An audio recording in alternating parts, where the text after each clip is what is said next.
श्री खंडेश्वर महादेव। त्रेता युग में भद्राश नामक एक राजा थे, उनके नाम से भद्राश नामक वर्ष का प्रचलन हो गया था। एक बार भगवान महर्षि अगस्त राजा के यहाँ स्वयं आए तथा उन्होंने कहा कि मैं तुम्हारे यहाँ 7 रात्रि निवास करूंगा। राजा ने उनको सहर्ष प्रणाम करके कहा, आप निवास करें, मुझे क्या आपत्ति प्रभु। राजा की कांतिमती नामक एक पत्नी थी जो द्वादश आदित्य के समान तेजस्विनी थी। कांतिमती की 100 सौतन थी जो कांतिमती के प्रभाव से भयभीत तथा त्रस्त होकर उसकी सेवा दासीवत क्रिया करती थी। एक दिन मुनि अगस्त ने रानी की मुंह की ओर देखकर सहर्ष कहा, साधु साधु जगन्नाथ। द्वितीय दिन रानी को देखकर मुनि ने कहा, यह रमणी चराचर जगत को शुद्ध कर देगी। तृतीय दिन रानी को देखकर महर्षि ने कहा, अहो सभी मूढ़ हैं, क्योंकि वो महाकाल वन स्थित च्यवनेश्वर के पूर्व में स्थित लिंग के उत्तम महात्म्य को नहीं जानते। इस लिंग के दर्शन मात्र से खंडित व्रत पूर्ण हो जाते हैं। चौथे, पांचवें और छठे दिन मुनि ने हाथ से इशारा करके साधु साधु जगन्नाथ, साधु भद्राश सुव्रत कहा। सातवें दिन मुनि नृत्य करने लगे। तब राजा रानी उन्हें देखकर विस्मित हो गए और प्रणाम करके उन्होंने महर्षि अगस्त से पूछा कि आपकी प्रसन्नता का कारण क्या है प्रभु। तब महर्षि अगस्त कहते हैं कि हे राजन, आप मूर्ख हो, तुम्हारे मंत्री भी महामूर्ख हैं,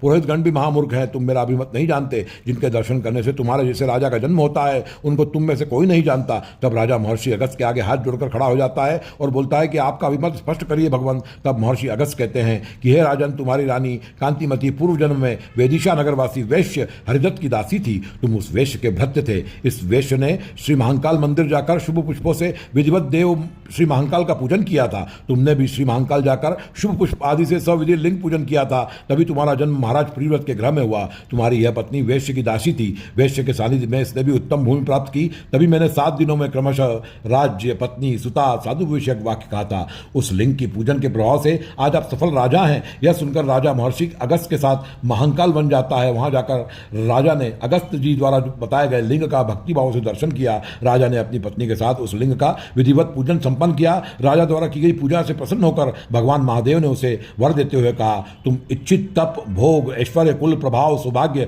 दीर्घायु, आरोग्य तथा राज्य लाभ करोगे और अंत में स्वर्ग लाभ करोगे। महादेव द्वारा वर पाकर राजा अपनी राजधानी लौट गए। राज्य भोग के पश्चात अंत में वो स्वर्ग को गया। उसके अनेक जन्मों के खंडित व्रत उस लिंग के प्रभाव से पूर्ण हो गए। इस कारण यह लिंग त्रिलोक में खंडेश्वर महादेव के नाम से प्रसिद्ध हो गया। जो व्यक्ति श्री खंडेश्वर महादेव के भक्तिपूर्वक दर्शन पूजन करता है उसके सभी खंडित व्रत पूर्ण हो जाते हैं। उसके द्वारा किया गया खंडित तप, खंडित व्रत, खंडित दान पूर्ण हो जाते हैं। खंडेश्वर के दर्शन द्वारा 7 जन्मों में मन, वचन और कर्म से उत्पन्न पापों से मुक्ति मिलती है। खंडेश्वर के दर्शन प्रभाव से मनुष्य 7 जन्मों के दुर्भाग्य से भी मुक्त हो जाता है। इनकी पूजन करके स्वयं विष्णु जी, ब्रह्मा जी, देवराज, इंद्र, कुबेर तथा अग्नि ने परम सिद्धि का लाभ किया था। श्री खंडेश्वर की अर्चना से इंद्र सहित समस्त देवता संतुष्ट हो जाते हैं और वह वरप्रद हो जाते हैं। वर्तमान में यह लिंग उज्जैन के आगर रोड पर खिलचीपुर पुल पर स्थित है।